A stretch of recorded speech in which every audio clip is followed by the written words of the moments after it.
No creo en fantasmas. Eso lo dejo claro desde el principio.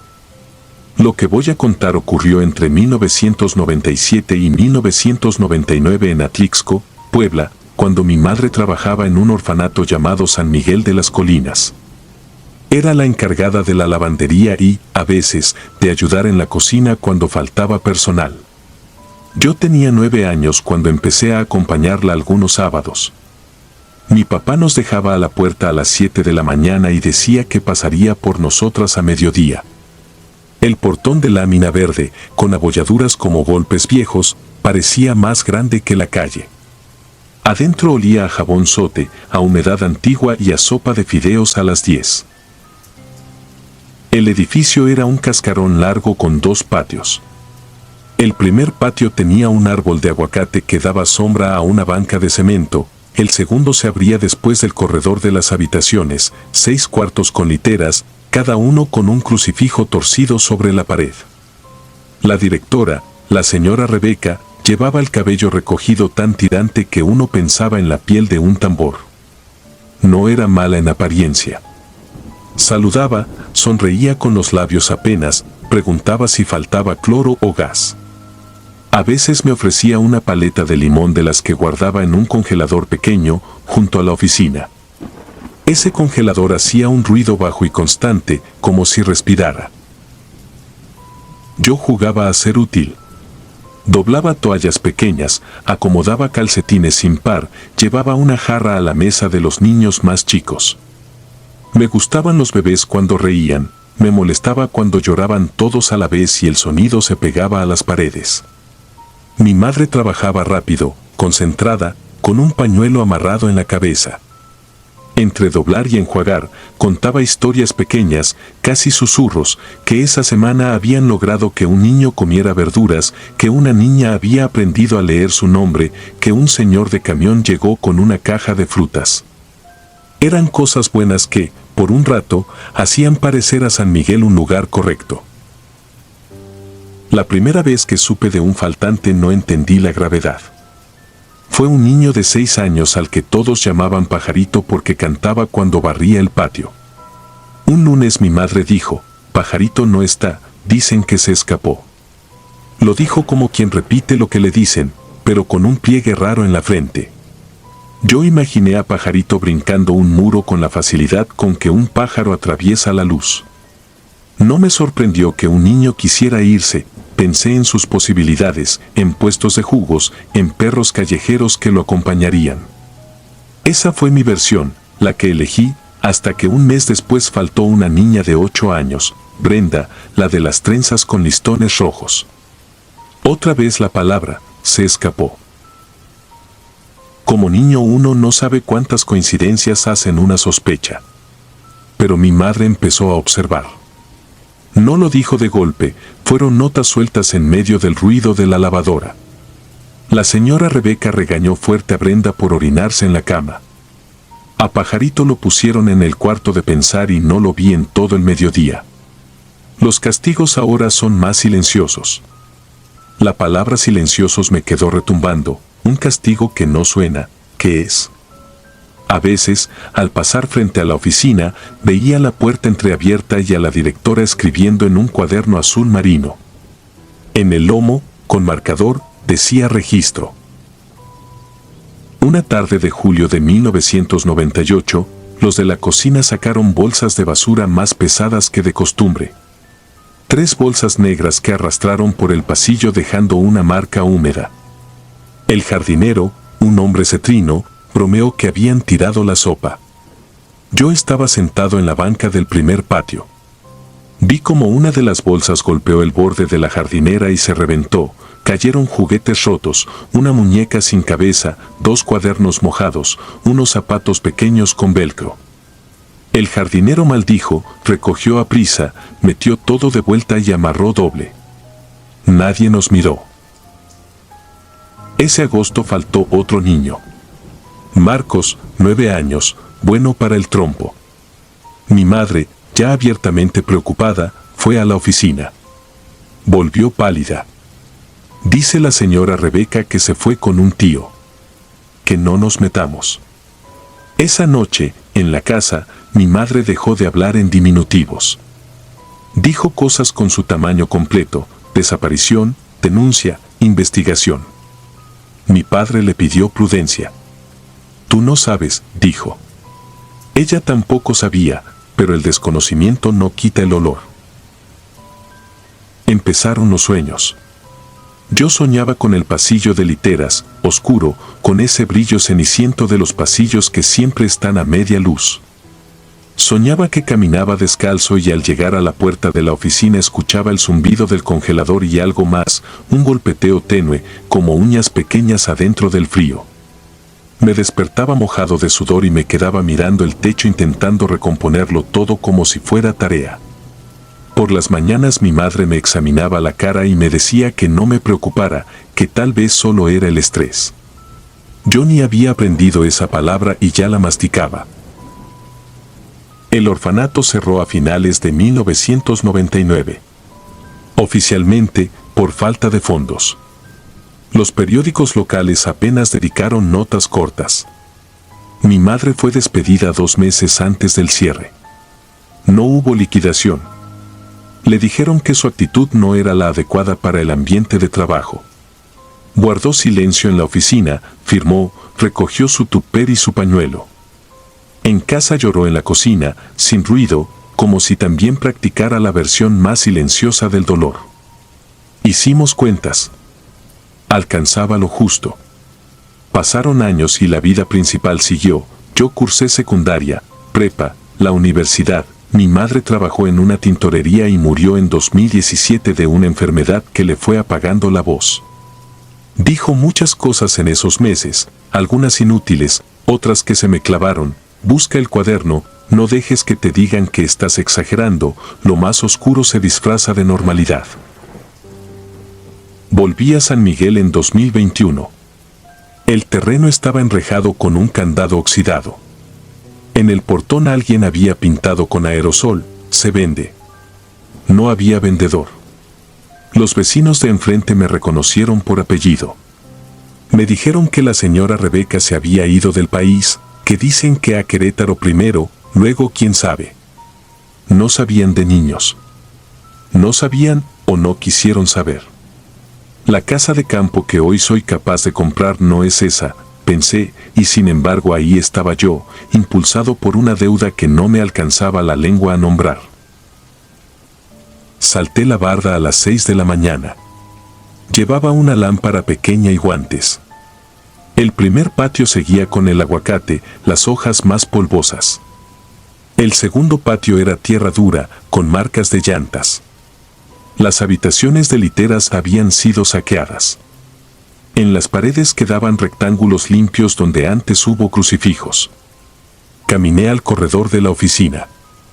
La puerta ya no tenía chapa. El olor era otro: estiércol, moho, madera húmeda.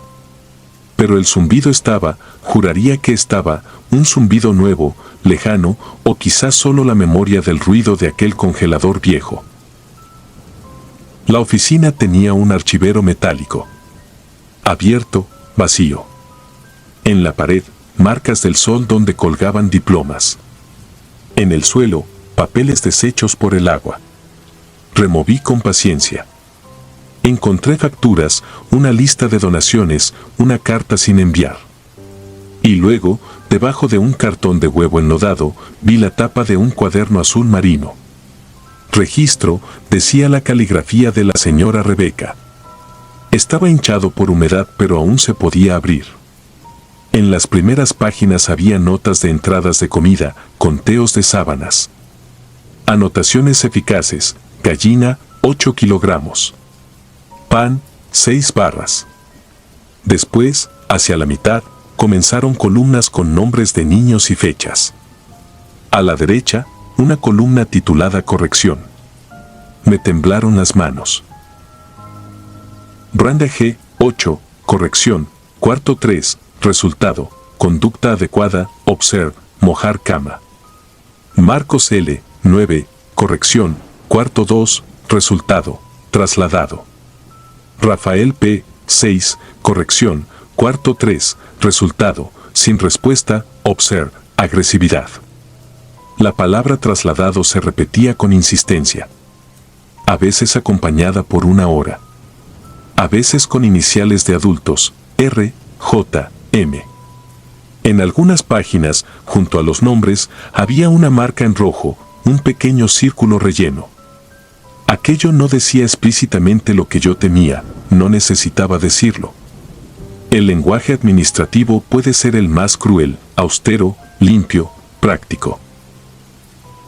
Busqué el cuarto 2 y el cuarto 3.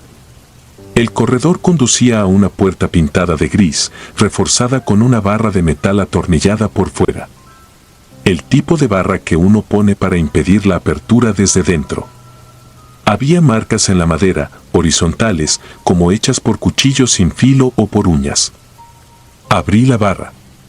Dentro, el cuarto era pequeño, con paredes sin color ni ventana.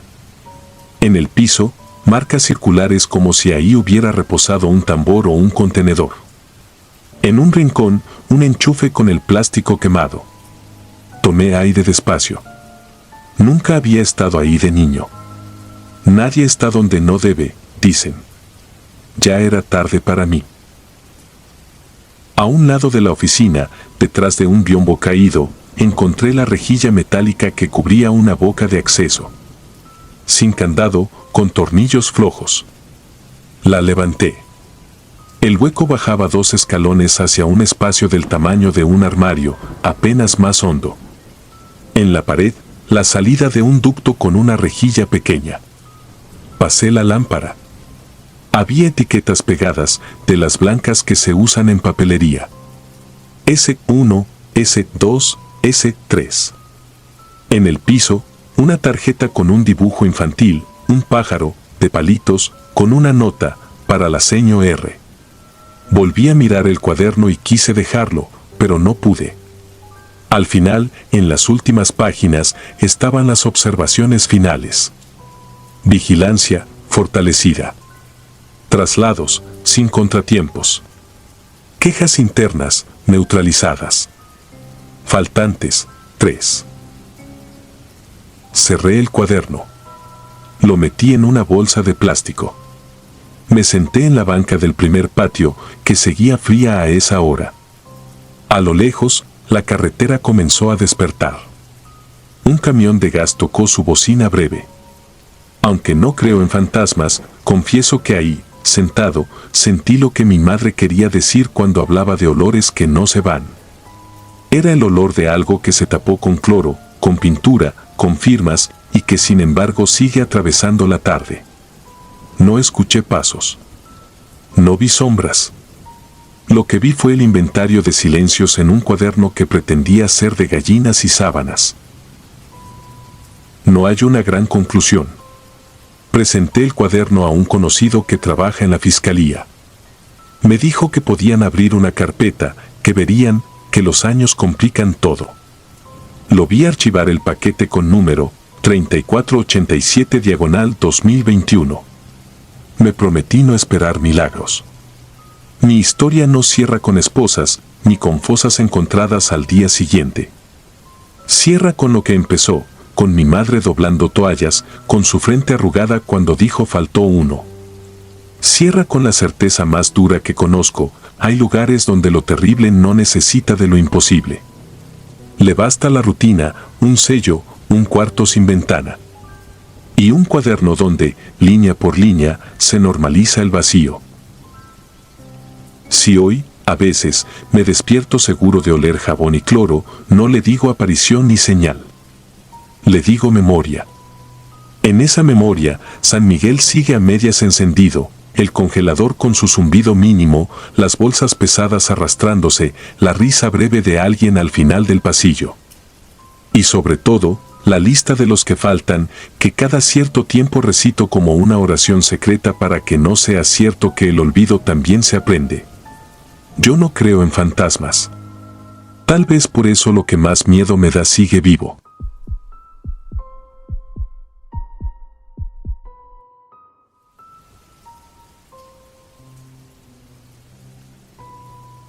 Tengo 59 años y todavía escribo estas líneas con la misma vergüenza que sentí la primera vez que sospeché que algo estaba mal.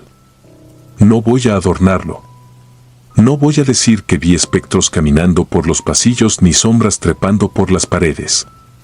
Lo que me persigue es más sencillo y, por eso, más cruel, una secuencia de fechas, un patrón de entradas y salidas, una rutina tan impecable que solo pudo haber sido pensada por alguien que entendía cómo pasan desapercibidas las cosas obvias cuando todos fingen que no las ven. Crecí en el Hogar San Lázaro, un edificio de piedra caliza a la salida de un pueblo minero que ya no existe en los mapas con su nombre original. Queda en alto, donde el viento, en invierno, corta la piel como vidrio. Los dormitorios eran amplios, el comedor olía a pan dulce y cloro, y la capilla tenía un crucifijo de madera tan pesado que cada tanto había que reforzar el anclaje. Yo llegué a los 4 años, después de que un incendio convirtiera mi casa en una caja negra, con los bordes todavía tibios a la mañana siguiente. Recuerdo el olor a madera mojada y humo, y el parpadeo interrumpido de una patrulla en la calle.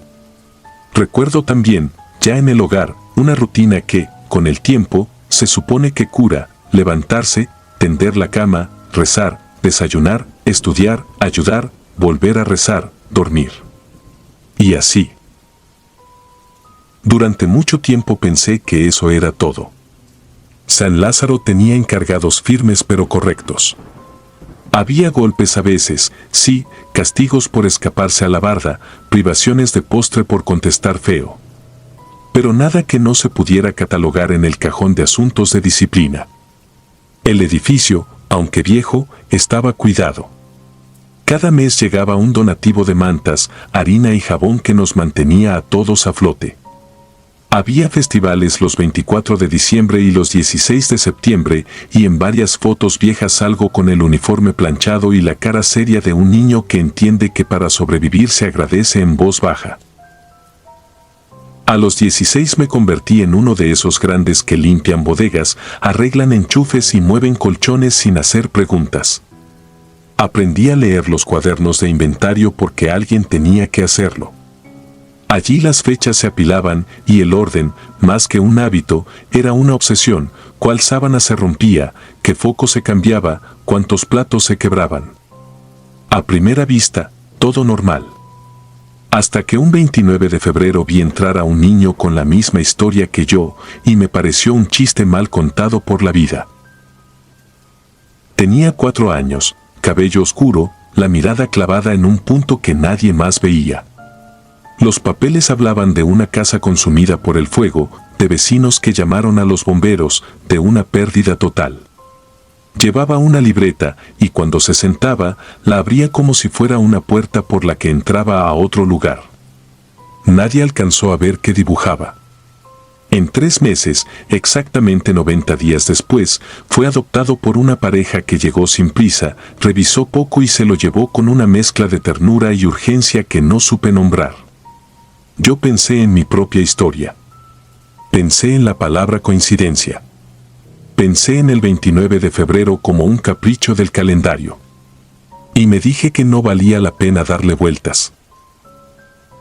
No habría pasado de allí si, revisando actas viejas, no hubiera encontrado otra entrada de 4 años antes, otro 29 de febrero, otro niño con padres muertos por incendio, otra adopción a los 3 meses. Y otro 4 años atrás, con notas casi calcadas, la misma tinta azul, la misma caligrafía de secretaria escolar y la firma del director de entonces, un hombre de apellidos compuestos, pasado por seminario y con un archivo mental del tamaño de la nave mayor. Abrí más cajas. Seguí el hilo. Encontré el 29 de febrero que coincidía con el año en que yo tenía 8. Otra vez el fuego, otra vez un niño de 4, otra vez 3 meses y adopción. En San Lázaro nunca hablábamos de papás. Había fiestas del Día de la Madre donde las cuidadoras nos repartían abrazos y flores de papel. En el Día del Padre los voluntarios varones se asomaban a la foto y sonreían. Nadie hacía preguntas. A mí me parecía razonable que así fuera. Pero a partir de esos cuadernos, mi silencio se convirtió en una piedra en el estómago. Pregunté al director si había algún criterio especial para las adopciones de esos niños. Dijo que las coincidencias existen y que lo importante era que salieran a buenos hogares. Habló de providencia, de oportunidades. Quise creerle. Tenía 16 y me faltaban palabras para la sospecha. Salí del hogar a los 18 con una maleta y una beca modesta para estudiar electricidad. Me fui lejos, repartí currículums, aprendí a instalar tableros y a leer planos. Volví a San Lázaro 2 años después por trabajo, la capilla necesitaba cableado nuevo. Me pagaron al día y con café caliente. El director, ya con canas, me saludó con su habitual mezcla de amabilidad y distancia. Los niños eran otros. Y, sin embargo, el mismo clima, el mismo olor a cloro. Ese año era bisiesto. Y una tarde de marzo, en el puesto de periódicos del centro, leí la nota de una casa que se perdió en llamas, con una pareja hallada sin vida y un niño de 4 años puesto a disposición de la institución local. El recorte pesaba como plomo. No fui al entierro. Fui a San Lázaro y vi al niño. Era pequeño, cabezón, con ese andar tímido de los que esperan órdenes hasta para respirar. Traía su libreta. En 90 días se fue adoptado por otra pareja que no conocía el pueblo. La mujer lloró suave, el hombre miró al director con un gesto que podría interpretarse como agradecimiento. A mí me pareció otra cosa. Volví varias veces a lo largo de los años por encargos y cada 4, San Lázaro repetía la ceremonia. Yo ya no necesitaba cuadernos para saberlo. Una casa ardía, un niño llegaba, 90 días, adopción. Nadie decía la palabra ritual, nadie pronunciaba la palabra deuda. El director envejeció sin perder el pulso. La última vez que lo vi, me dijo que la vida tiene patrones que no comprendemos. Le creí a medias y seguí con mi oficio. Fue ya en mis 50 cuando decidí hacer lo que no hice a los 16, buscar los domicilios de esos incendios. Fui a 3 lugares distintos y, en todos, la manzana había cambiado de piel. En uno, un lote baldío donde las hierbas tenían exactamente la altura de mis rodillas. En otro, un edificio nuevo, sin placas, con ventanas espesas y un zumbido permanente de aire acondicionado. En el tercero, un parque con juegos recién pintados. Hablé con vecinos. Unos recordaban humo y sirenas. Otros confundían fechas. Una señora dijo que esos incendios parecían de película, que nunca había visto al fuego comer tan parejo. El dato me caló, comer parejo, como si una mano invisible hubiera distribuido el calor para que no quedaran zonas indemnes. No es algo que un incendio de cocina haga por su cuenta. Regresé a San Lázaro, ya convertido en un centro de atención integral con un nombre nuevo y un logo moderno. La capilla seguía donde siempre, pero la cruz pesada había sido sustituida por un Cristo de yeso más amable. Pedí ver los registros como ex interno. Me pasaron a la oficina de una psicóloga con lentes transparentes. Dijo que, por privacidad, no podía mostrarme nombres ni actas. Contesté que no los quería. Solo fechas. Solo entradas y salidas. Ella sonrió, tomó un archivo y, durante 1 hora, me leyó columnas, ingreso 29 de febrero, edad aproximada 4, causa, incendio, adopción a los 90 días. Varios casos, 8 que alcanzó a ubicar sin apretar otras carpetas. Mi piel se erizó de una manera que no pude atribuir al aire acondicionado. Salí con la certeza de que el patrón no era una ilusión. Esa noche dormí mal. Más que miedo, sentía un tipo de indignación apagada, como si me hubieran usado una vida entera para una contabilidad que nunca consentí. Al amanecer me fui al archivo municipal. Pedí actas de defunción de parejas sin hijos de tal y tal fecha. La funcionaria de ventanilla tenía paciencia de santo y ojos de cansancio. Me cobró las copias y, sin querer, me regaló la lista de notarios que firmaban adopciones en esos años. Había un nombre que se repetía, el de un notario que ya había muerto, cuya oficina ahora dirigía su hijo. La pared de la oficina del hijo lucía diplomas en marcos de madera idénticos a los del padre. El apellido brillaba de barniz. Le pregunté por curiosidad estadística, por si en años bisiestos había más adopciones. Contestó con esa ambigüedad profesional que no dice nada y lo insinúa todo. Agradecí y me fui. En la calle, un vendedor de raspados anunció un sabor de nuez que nadie pidió. No sé por qué recuerdo ese detalle. Quizá porque la mente se aferra a lo trivial cuando lo esencial no encuentra modo de decirse. Lo que vino después fue lo único que, si me ponen contra la pared, podría calificar como inexplicable. Un domingo caminé hasta la barda trasera de San Lázaro. Quería, no sé, escuchar el ruido del comedor, la rueda metálica del portón. No llevaba plan. Era mayo, un mes cualquiera. Un niño estaba sentado del lado de adentro, sobre la escalera que da a la lavandería. Tenía una libreta en las manos. A través del enrejado, sin que me diera palabra, me mostró una página. Eran 3 dibujos, una casa triangular con humo, un rectángulo con líneas verticales que identifiqué como la capilla, y un círculo con muescas, como un reloj sin números. En el centro del círculo, 4 rayitas. No dijo nada y se fue. Yo me quedé con la sensación de que acababa de ver un mapa. Pasaron meses. Yo no quería volver, pero volví. No puedo explicar por qué. Era 2024, año bisiesto. Revisé los titulares con una mezcla de ansiedad y resignación. El incendio apareció un 2 de marzo. Volví a San Lázaro a los días. El niño con la libreta estaba en el patio, esta vez con una mochila a los pies. La pareja que llegó a buscarlo traía el mismo gesto de siempre, ternura, urgencia. El director nuevo, porque ya habían cambiado a la autoridad, mostró la misma compostura. Los papeles pasaron de mano en mano. El niño, antes de subirse al coche, levantó la libreta y me la mostró por última vez desde la distancia.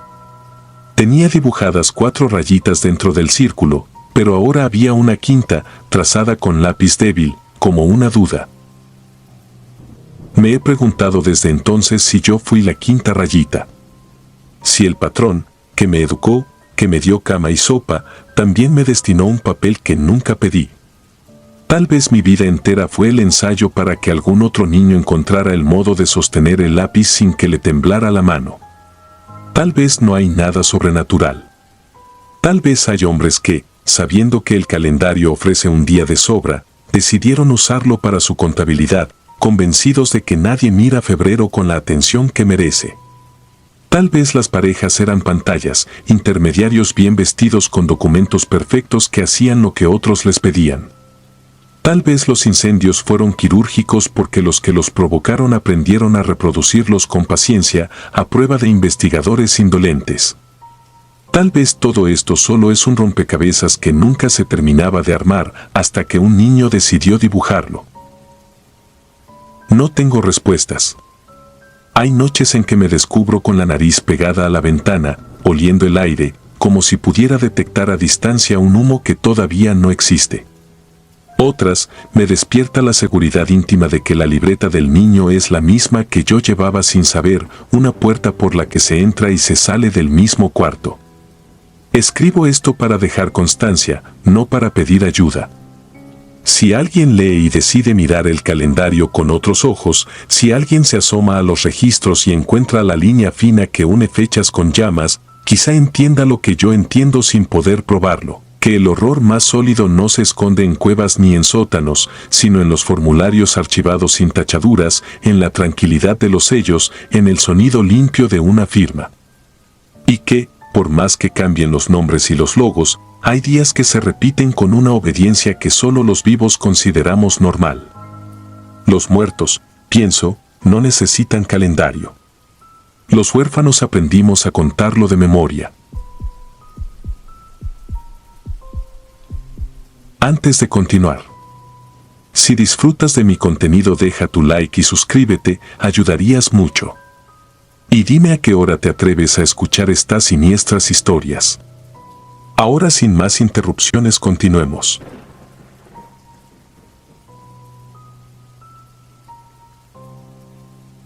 No me llamo como aparece en mis papeles y no escribo esto para que alguien me crea, sino para que, cuando el silencio vuelva a estirarse en las noches, tenga algo que me proteja del impulso de escuchar.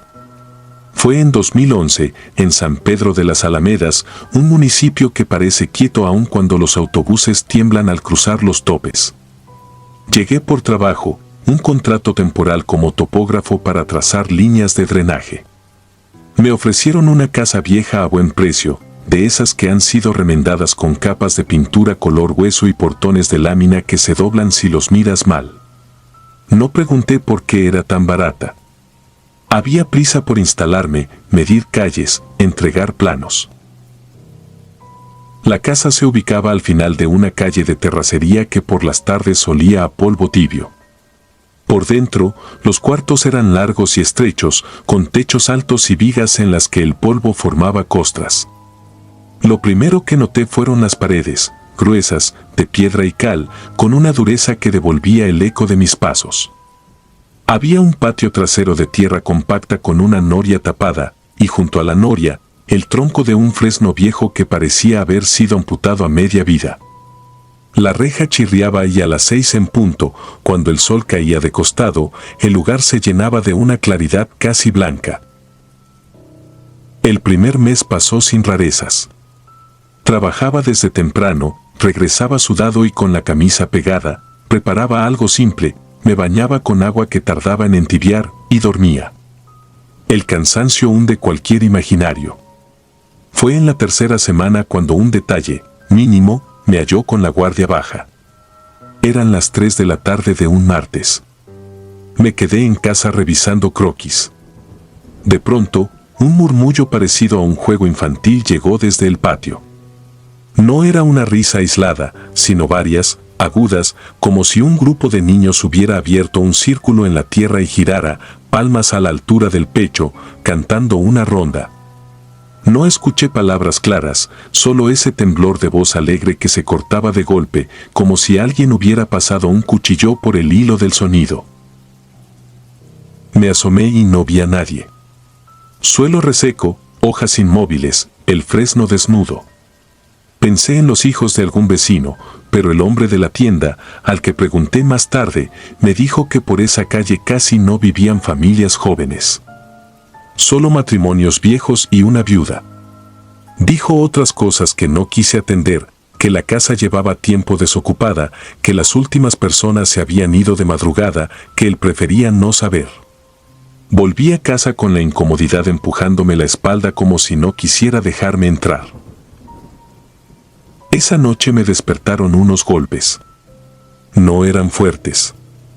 3 golpes, pausa, otros 2, como si alguien quisiera recordar un ritmo con los nudillos. Venían del muro que compartía la recámara con el pasillo. Me levanté, acerqué la oreja. Nada. Al día siguiente, cuando apoyé la palma, noté que la pared estaba más fría que el resto, casi húmeda. No había tuberías ahí. Coloqué la mesa de noche lejos y evité tocar el muro durante días. Aún así, el frío parecía salir de él y expandirse como un aliento. Las risas se repitieron a las 3 en punto durante 3 días. El cuarto día, desaparecieron. Lo noté con una mezcla de alivio y sospecha. Recordé el consejo de un compañero de obra, no pongas nombre a lo que no entiendes. Esa tarde, sin embargo, algo cambió. Me quedé dormido en el sillón y desperté con un llanto seco, apenas contenido, que venía de adentro de la casa. No del patio. No de la calle. De los muros. Un llanto sin consuelo, como si alguien hubiese aprendido a llorar hacia adentro para no delatarse. Se confundía con un crujido suave, repetido, parecido al roce de tela contra cemento. Me paré, recorrí la sala, el pasillo, la cocina. Al abrir la puerta del cuarto que usaba como bodega, me golpeó un olor a cloro viejo y a algodón mojado. En el piso había una línea de polvo que no recordaba, como si alguien hubiera arrastrado algo puntiagudo de extremo a extremo, con paciencia. Dormí con la luz encendida. A la mañana siguiente busqué a la única vecina que me saludaba, una mujer con el cabello recogido en una trenza gruesa. Me dijo que yo era el cuarto en menos de 2 años. Me preguntó si ya había oído a los niños. No supe qué decir. Me contó, como quien entrega una receta que no le pertenece, que esa casa había sido un orfanato en los años 70, que lo clausuraron después de inspecciones raras, que antes de cerrarlo trasladaron a los pequeños a otro sitio y que no se hablaba mucho de lo que pasó porque aquí la vergüenza amarra lenguas. Según ella, la capilla donde rezaban estaba donde ahora era mi recámara y el dormitorio grande ocupaba la sala. No supe agradecer ni despedirme. Intenté no estar en casa a las 3 de la tarde. Cambié mi horario. Comía en la obra, me quedaba a trazar más tiempo. Aún así, las noches se volvieron un territorio con trampas. El ritmo de golpes regresó, ahora más bajo, insistente, como un código breve que alguien repite para comprobar que del otro lado todavía queda quien escuche. Compré un estetoscopio industrial que usaría para el trabajo de redes. Lo apoyé en el muro frío. Lo que escuché me dejó un latido seco en el cuello, roces similares a el de pies descalzos sobre tierra, respiraciones cortas, el chasquido leve de algo metálico que golpea un borde, como el aro de un balde contra la piedra. No estoy loco. Las cosas dejaron huellas. En el patio, una tarde, la tierra amaneció con marcas circulares, 4, del tamaño de una cubeta. Sobre el tronco amputado del fresno, 4 rayas paralelas como hechas con uñas pequeñas cubiertas de polvo. En la cocina, cuando abrí la alacena, un hilo de lana azul se me pegó en los dedos. Lo seguí hasta el zócalo y se metía en una grieta. Al jalarlo, salió enredado en algo que parecía costura apretada. Lo solté. El sueño me abandonó y con él, la capacidad de fingir que aquello era casual. Decidí abrir uno de los muros. No iba a romperlo entero. Solo una ventanita para ver la estructura, buscar un nido de ratas, comprobar si alguna tubería oculta vibraba. Marqué un rectángulo bajo, a la altura de mis rodillas, en la pared del pasillo. Al comenzar con el cincel, un olor denso me golpeó la nariz, humedad añeja con un fondo dulzón, como de algodón guardado demasiado tiempo. Tras la cal apareció ladrillo, y tras el ladrillo, un relleno de cascajo y trapos. Metí la mano con guantes y saqué 2 pedazos de tela, blancos que ya eran grises, y una pulsera de plástico translúcido con un número apenas visible. Pude leer el 17.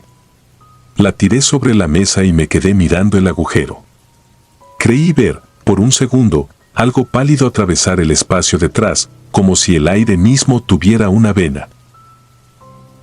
Esa noche no hubo golpes. Hubo otra cosa.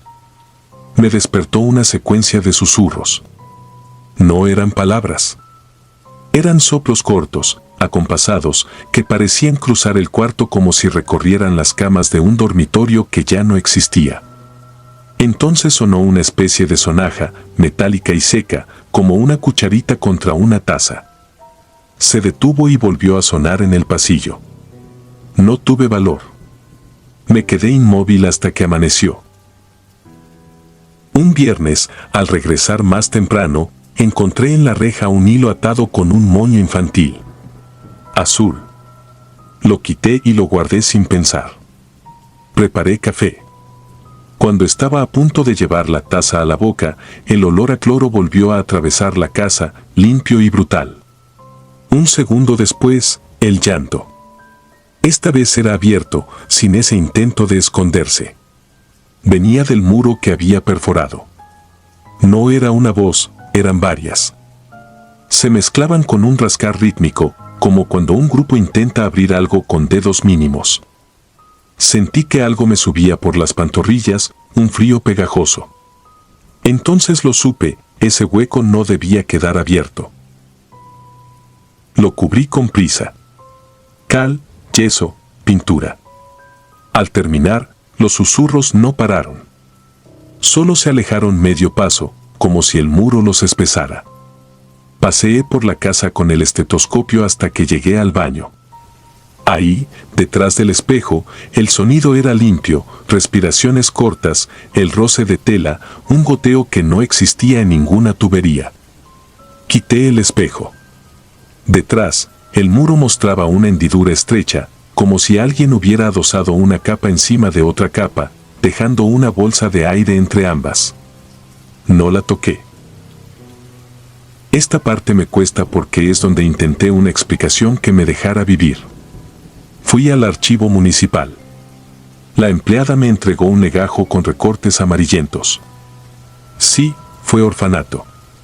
Sí, hubo denuncias por maltrato. Sí, cerró sin investigaciones públicas. Había una foto de la fachada con un letrero que decía Casa de Niña Santa Clara. Reconocí mi puerta y el fresno, joven, entero. En otra hoja, una lista de inventario, catres, cubetas, cobijas numeradas. Me dolieron las manos cuando vi la palabra camillas. Me llevé copias. Regresé decidido a entregar la casa. Llamé al administrador. Dijo que yo vería, que faltaba un mes para terminar el contrato, que si me iba perdería el depósito. Colgué sin discutir. Hice una maleta con lo justo. Esa noche, por primera vez desde que los escuchaba, hablé en voz alta sin ganas de oírme. No hubo respuesta. Pero cuando apagué la luz para salir, la casa tomó aire. No supe cómo describirlo hasta ahora, un resuello largo y antiguo, como de edificio que aprende a respirar con los cuerpos que contiene. Los muros parecieron tensarse. La reja en el patio vibró lo mínimo. El fresno, supuesto muerto, dejó caer un polvo que no era polvo, pelusas finas, diminutas, con olor a tela húmeda. El frío me llegó a la lengua. Salí y me quedé esa noche en un hotel junto a la carretera. Volví de día a entregar llaves. En la mesa, donde había dejado la pulsera plástica con el 17, encontré 4 iguales, alineadas, cada una con un número distinto. No quise pensar de dónde salieron. Las dejé ahí. Firmé la salida. Me fui de San Pedro con una facilidad que me asustó, como si el cuerpo supiera huir antes que la cabeza. Han pasado años. No creo haber salido ileso. A veces despierto a las 3 y me sorprendo conteniendo la respiración, como esperando un código de golpes que cambie su secuencia para decir algo nuevo. Me he mudado 2 veces. Evito casas con muros gruesos, evito patios con árboles amputados, evito todo lo que suene a niño cuando no hay niños. No es superstición. Es economía del miedo. Una noche, por necesidad de trabajo, tomé un atajo que me llevó a las afueras del municipio. La carretera corre paralela a la colonia donde viví. Miré por reflejo hacia la zona. No vi la casa. Sí vi, en una pared larga que antes no estaba, una pintura con letras grandes y torcidas, hechas por manos pequeñas: Santa Clara es nuestro hogar. Me detuve a un lado del camino con el motor encendido. Lo que escuché no venía de la carretera. Era un rumor como el de una ronda que empieza lejos y que, con el viento, cruza las cosas sólidas sin pedir permiso. No esperé a que llegara. Muchos me han dicho que solo fueron sugestionados, que el cansancio y la humedad hicieron su trabajo, que todo se explica en listas de inventario y muros mal sellados. A veces me lo digo yo mismo. Pero en las noches, cuando la casa donde vivo ahora se aquieta y el refrigerador deja de vibrar, un goteo inexistente cruza la cocina, llega al pasillo y desaparece justo debajo del espejo. Si acerco la mano, el muro está tibio, respirando a su modo, esperando a que alguien, del lado equivocado, aprenda otra vez a escuchar. Yo no lo haré. He aprendido a vivir sin respuestas. He aprendido a girar la cara cuando, a las 3 en punto, el aire se llena de un rumor infantil que no encuentra patio. He aprendido que hay muros que guardan a quienes no se van, y no por amor, sino por costumbre. Y que la costumbre, como el cloro, lo impregna todo y no se va con nada.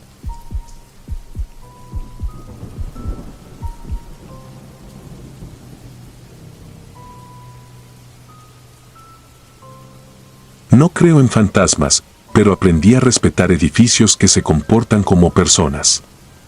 En 2014 me contrataron para hacer un inventario en el Hogar Santa Lucía, un orfanato clausurado en 2001 a las afueras de San Pedro Tlaquepaque, Jalisco. No había presupuesto para una cuadrilla, así que acepté hacerlo yo solo, de noche, mientras la constructora avanzaba de día con las primeras demoliciones. La administradora, una mujer mayor llamada Remedios, me entregó un llavero pesado y un plano con anotaciones de otro siglo: dormitorio varones, sala de cuna, capilla, enfermería. Los cuartos olían a cloro viejo, a madera húmeda y a ropa de almacén. Me gustan esos olores porque no mienten, dicen exactamente lo que hay y lo que falta. Mi trabajo era sencillo en papel: registrar todo lo recuperable para subastarlo y financiar la reconversión del lugar en un centro de día. Tenía formatos, cinta de aislar, plumón indeleble, una linterna larga y la costumbre de anotar la hora cada vez que iniciaba una habitación. Primera noche, 22:11, dormitorio de varones. Conté literas inservibles, colchones que parecían panés duros, un baúl con ropa marcada con iniciales y números: J17, C04, L22. En cada cabecera había un clavito donde debió colgarse algo. No me detuve a pensar en qué. La madera es buena para enseñar lo que ya no está. A las 23:03, mientras etiquetaba un lote de sábanas, escuché una rueda metálica arrastrarse por el pasillo, con ese chirrido que se aferra a la garganta. Pensé en una camilla oxidada, pero en el plano no había enfermería en ese pasillo. Salí a asomarme. El corredor estaba vacío y la luz de emergencia, con su parpadeo cansado, hacía visible el polvo en el aire. Regresé a mis hojas, anoté el ruido y seguí. No acostumbro borrar lo que no entiendo, lo marco y lo dejo ahí, como una piedra. Segunda noche, 21:47, sala de cuna. Encontré cajitas de cartón con pulseras de identificación de plástico. Cada una tenía un número y, a veces, un diminutivo escrito con plumón deslavado: Chayo, Beto, Nena. Las conté, las fotografié y las guardé en una caja grande. En la pared había un calendario escolar del 2000 con los días marcados con gis, circulitos torcidos, cruces, flechas. Un renglón debajo, casi borrado, decía: faltan. No números, no nombres, solo la palabra, como si nadie hubiera podido terminar la lista. Para no pensar demasiado, me impuse un método: cada habitación, 3 recorridos idénticos. Uno con la linterna alta, otro rastrero, viendo zoclos y esquinas, y el tercero con la linterna apagada, solo con la emergencia, para detectar siluetas. A la mitad del segundo recorrido, en la sala de cuna, volví a oír el chirrido. Esta vez fue distinto: 2 ruedas, como si alguien empujara algo y luego lo dejara solo, rodando lo que la pendiente quisiera. Me acerqué al pasillo y me congelé. No hubo figura. Lo único nuevo era una línea asimétrica de polvo barrido, curva, como la estela de un objeto bajo. La seguí hasta la capilla. La capilla era un cuarto angosto con bancas de madera desniveladas. En la pared frontal colgaba un reloj de péndulo detenido a las 2:17. Apunté el dato con fastidio, porque ese tipo de objetos pesan más en los inventarios que en las subastas. Nadie quiere llevarse un mueble que no funciona y que encima se impone en cualquier pared. Arrimé el banco, lo bajé con cuidado y lo coloqué sobre la mesa auxiliar para etiquetarlo: reloj de péndulo, madera de pino, vidrio roto, detenido a las 2:17. Solo entonces noté la libreta bajo el mantel del altar. No soy de tocar lo que no está en la lista, pero el papel respira de cierta forma cuando ha sido manoseado mucho tiempo: se ahueca, se ilumina, se entrega. La abrí. Era un registro de entradas, pero no de niños, de objetos. Fechas, descripciones, estado, donante y, en una última columna, egreso. La letra iba cambiando con los años, como si muchas manos hubieran continuado el mismo oficio. Me detuve en una línea, reloj de péndulo. Donante, señora E.L. Estado, funciona. Ingreso, 1987. Egreso. La columna de egresos tenía fechas para una que otra silla, un cuadro, 2 máquinas de coser, la mayoría estaba en blanco. Cerré la libreta. No me gustan las listas que no terminan. Tercera noche, 22-2, enfermería. Contra el plano, si existía, una pieza al fondo del ala vieja, con azulejo verde, lavabo fundido y una vitrina con frascos de vidrio. Dentro había fármacos caducos y una caja con tarjetas de control, temperatura, peso, observaciones. En varias, con el mismo plumón deslavado, el responsable anotó un dato que no pertenece a una tarjeta de salud: día de visita, 13, día de visita, 17, día de visita, 4, más números. A veces nos damos consuelo poniendo cifras donde no hay otra cosa.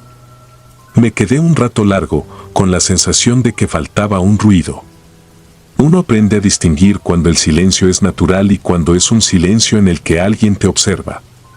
Practiqué el tercer recorrido, linterna apagada, y en la pared vi un rectángulo más limpio que el resto.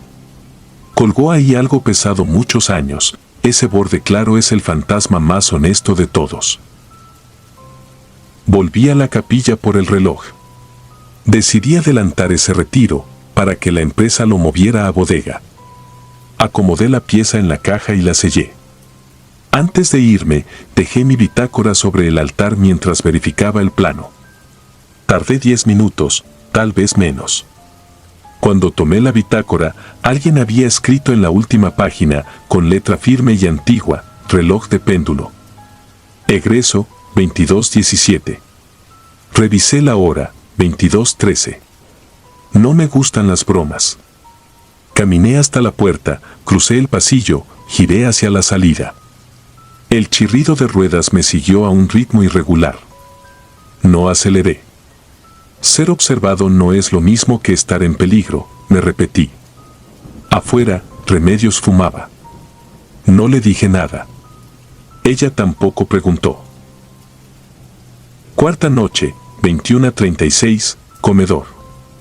Inventarié platos rotos, un cuadro con un cordero, mesas marcadas con nombres a navajazos. En una esquina encontré una caja con sobres manila. Cada sobre, una constancia de adopción, apellidos, fechas, firma del juez. En la última página de algunos sobres, a lápiz, alguien había anotado un par de líneas que parecían recortes de rumor: choque en carretera a Chapala. 2003, caída en escalera. 1998, fiebre sin causa. No quise pensar que era la misma mano que llevaba la lista de objetos. Cerré los sobres, conté, anoté. Cuando levanté la cabeza, el reloj de pared del comedor marcaba 2:17, temblando por un tren lejano. Miré mi muñeca, 23:52. El reloj del comedor no tenía pila. No lo toqué. Quinta noche, 22:09, oficinas. El archivo se había salvado de la humedad. Legajos con sellos azules, libretas de la década del 80, fotografías tamaño infantil con el reverso numerado. Saqué una bandeja para separarlo con valor histórico de lo prescindible. En la tercera carpeta hallé algo que no debía existir, una tarjeta nueva, hecha con el mismo cartón, pero con mi nombre escrito y un número que no reconocí, E04. Al reverso, ingreso, externó, inventario. Me quedé sentado mucho tiempo. Sentí una incomodidad que no es miedo exactamente, sino entender que uno ya forma parte de otra lista. Abrí la libreta de la capilla. Mi mano tembló un poco, lo suficiente para que el plumón corriera. Busqué la línea del reloj. Al lado de egreso, ahora había una fecha, 24 de junio de 2014, 2:17. Cerré. Respiré. Si algo aprendí en obra es a controlar el pánico con tareas. Revisé las cajas, volví a sellarlas, escribí mis iniciales y la hora en cada sello. A las 2:10 se fue la luz. No fue una caída normal. Las emergencias tardaron unos segundos en encender, como si dudaran. El edificio se contrajo. No sé describirlo de otra forma, un suspiro seco, un ajuste de huesos. El pasillo largo que conecta oficinas con capillas se llenó de ese silencio de antes del temblor. Caminé despacio, con la linterna pegada a la pierna para no deslumbrarme. El chirrido de ruedas regresó, más cerca, subiendo y bajando de tono, como si la rueda estuviera ovalada. En la capilla, el banco que usé para bajar el reloj había vuelto a su lugar. Sobre el altar, mi bitácora abierta. Leí mi letra y la que no era mía, egreso, 2:17. Eran las 2:14. No me escondí. Me senté en la primera banca y apoyé la linterna hacia el suelo. El péndulo del reloj, dentro de la caja, osciló una vez. No toca campanas un reloj que no camina, pero el péndulo hizo su movimiento y se detuvo en el centro, como si alguien lo sujetara con 2 dedos. A las 2:17, un golpe seco sonó en el patio, metálico, hueco, esa nota que tienen los portones cuando cierran sin manos. Me levanté y caminé hacia la salida. Afuera, la calle estaba quieta. Remedios no estaba. Un par de patrullas pasaron con las luces sin sirena. No supe hasta la mañana, cuando el guardia del turno diurno me contó que un motociclista había chocado contra el portón del taller mecánico de enfrente a las 2:17. No era del orfanato. Era el hijo del herrero que, según Remedios, había donado la reja del patio en 1989. Entregué el reloj a la bodega y pedí que alguien más se llevara las cajas. No cobré esa pieza. Regresé 2 noches más solo para cerrar pendientes. Me concentré en cosas pequeñas, tornillos, placas, etiquetas que faltaban. No volví a abrir la libreta. En la última noche, mientras quitaba un clavito de una cabecera, encontré un trozo de listón azul atrapado detrás. Era el tipo de listón de las pulseras de identificación, con un número cosido a mano, 13. En la pared, sobre la cama, otra zona clara mostraba que ahí colgó un marco. A veces las paredes guardan mejor que la gente. Remedios me dijo que el lugar sería centro de día para adultos mayores. Fingí entusiasmo. Ella me entregó un sobre con efectivo, más de lo que se había acordado. Para que no vuelva de noche, dijo. No le conté lo de mi tarjeta. No quise que otra persona pronunciara mi nombre en esa sala. En casa, metí la tarjeta en una bolsa de plástico y la guardé en la parte baja del congelador. No soy supersticioso, solo aprendí que hay papeles que envejecen mejor con frío. El Hogar Santa Lucía reabrió un año después con otro nombre. Pasé una vez en la tarde. La fachada pintada, jardineras nuevas, el portón con chapas modernas. Me detuve lo justo para ver a 2 señoras salir, bolsas con fruta, la ligera alegría de quien tiene rutina. Por curiosidad, me acerqué a la reja. En una esquina, clavado discretamente, estaba el reloj de péndulo con el vidrio cambiado. Marcaba 11:20. El péndulo dormía. Me alejé sin mirar atrás. Nunca volví a entrar de noche a un edificio que vaya a convertirse en otra cosa. No es miedo. Es protocolo personal. Los lugares aprenden a nombrarte si los visitas a deshoras. Lo que me llevo de Santa Lucía no es una aparición ni un susurro, sino la certeza de que hay listas más viejas que nosotros, y que alguien, o algo, se toma el trabajo de mantenerlas al día. A veces con muebles, a veces con nombres, a veces con horas que se repiten inclusive cuando los relojes no caminan. En mi bitácora, esa a la que sigo fiel desde obra, dejé la entrada de esa última noche así, cierre, 2:31. Se escuchó portón. Se evitó pensar en egresos. Se etiquetó lo pendiente. Se salió por la puerta chica. Lo escribí para convencerme de que seguía mandando yo. Pura manía. Al llegar a casa, abrí el congelador, saqué la bolsa, miré mi tarjeta a contraluz. No tenía nada nuevo escrito. Quise creer que así seguiría. No la toqué. La devolví al frío, esa especie de capilla sin relojes donde nada se mueve y, por lo tanto, nada se egresa. Por ahora. Si disfrutas de los relatos, te invitamos a apoyarnos con un like y un comentario, ya que eso nos ayuda muchísimo. Además, si aún no estás suscrito o suscrita, te animamos a formar parte de la comunidad del terror. Muchas gracias por escucharnos y por tu apoyo.